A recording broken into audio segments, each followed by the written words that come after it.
What is going on, people? TripleM back again with another video. It's daily dose of football content, and today I would like to talk about Arsenal, aka Asna, as they sit top of the Premier League table, 5 points clear of Manchester City at the top of the summit. They can basically put their feet up and relax for the next 6 weeks because nothing that happens between now and the end of the World Cup can influence the results. They will remain top of the league until the end of the year at least. And so Arsenal are in a very good situation. And by the way, factually speaking, this is Arsenal's best start to a Premier League season ever. Right? So in their history, they haven't had a start this good. Even in the Invincible season, they weren't this good. They did not start as strong as they've started this season. So the data is on their side. And another fun fact, no team that has had this amount of points after 14 games played has not gone on to win the league apart from Newcastle. So every team with this amount of points at this point in the season has gone on to become Premier League champions. I'm just saying.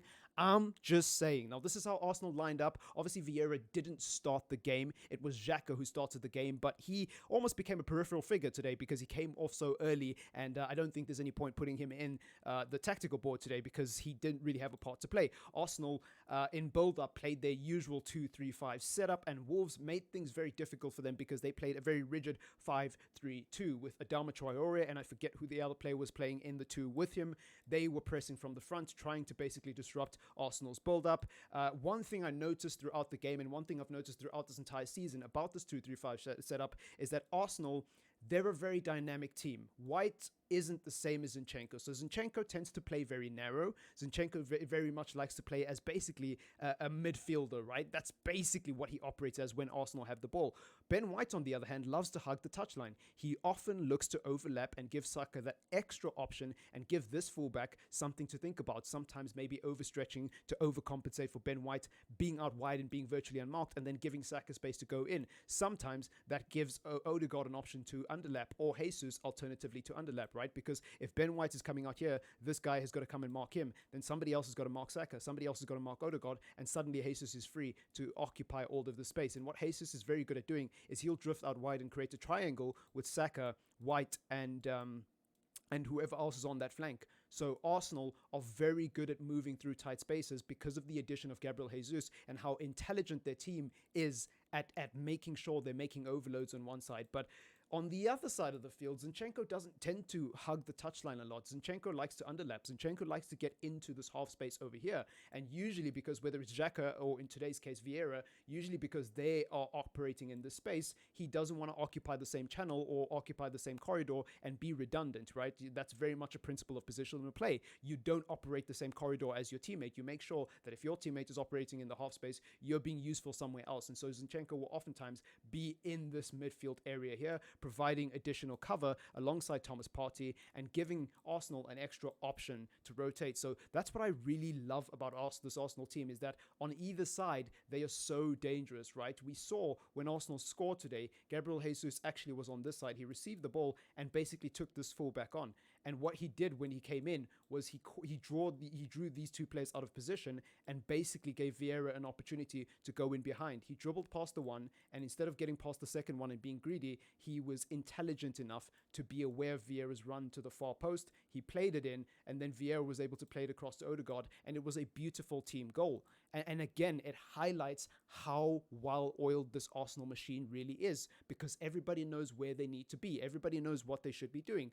When somebody is on the ball, dribbling, trying to make things happen, everybody off the ball is moving in a particular manner, and the patterns of play are so consistent that you can clearly tell it's something Mikel Arteta has been working on for years in this Arsenal team, and now it's finally coming to fruition. And again, I want to highlight Gabriel Jesus because a lot of people will say, well, he's not scoring that many goals, so he's not really contributing for Arsenal. It's nonsense.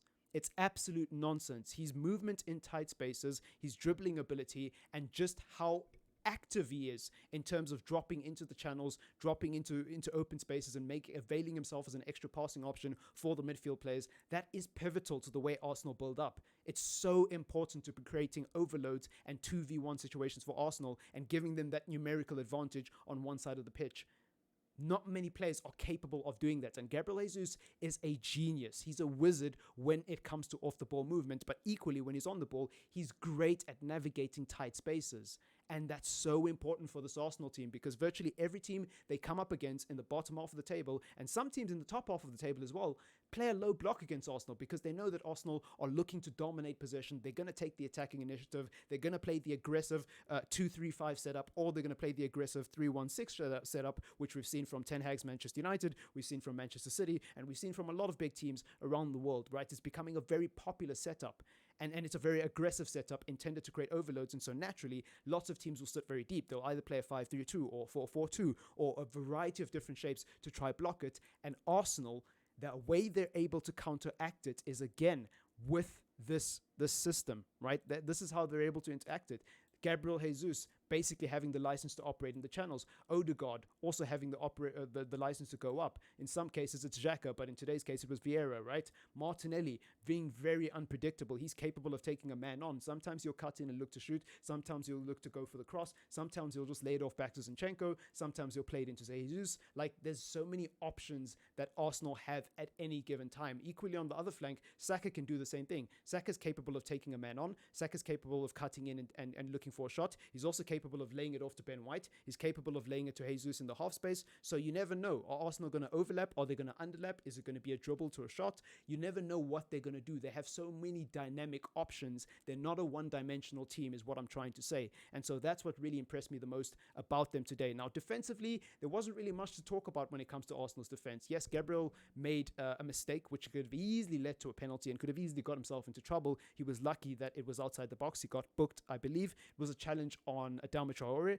and Wolves didn't really make the most of that set piece. They haven't scored from any set pieces this season, funnily enough. So Wolves not having a good time when it comes to the restarts, and that's something they probably need to work on. They didn't have that many opportunities outside of that set piece. Yes, Wolves were competitive, as they always are. Wolves do make games difficult, and just there's almost an aura and a feeling about Wolves that when you travel to their ground, you're going to have to work extremely hard for the 3 points. But Arsenal made it look easy because they're so good this season, and I can't praise them enough as a Manchester United fan, because genuinely speaking, I don't know why people are not giving Arsenal the credit they deserve. I get being a rival and I get banter on social media and Twitter, but for me personally, when it comes to analyzing football, I always try to be objective, right? I'm not here to make jokes. I'm not here to be salty. I'm not here to banter Arsenal. I think they are the real deal, and I'm being genuine. I'm being sincere. I've been saying it since probably after they beat Fulham, right? Like, since they beat Crystal Palace, even before they played us, I was saying this Arsenal team looks like they could do something special. I even changed my mind about Mikel Arteta. I made a video saying I might be changing my opinion on Mikel Arteta, and so it's come to pass, right? He is really showing that perhaps a lot of us wrote him off way too soon, and for good reason. I mean, Arsenal finished 8th in the table twice in a row, so you can't really blame us for doubting Arteta, but, you know, the benefit of hindsight, hey? Anyways, it's been your boy TripleM. Let me know what you think in the comments down below. Can Arsenal go on to win the Premier League, or do you still believe this is a fluke? Or perhaps, alternatively, do you think Arsenal are good, but just not good enough to win the Premier League? Let me know in the comments down below. Leave a like on the video if you want to support the channel, and also subscribe if you haven't subscribed already. Peace!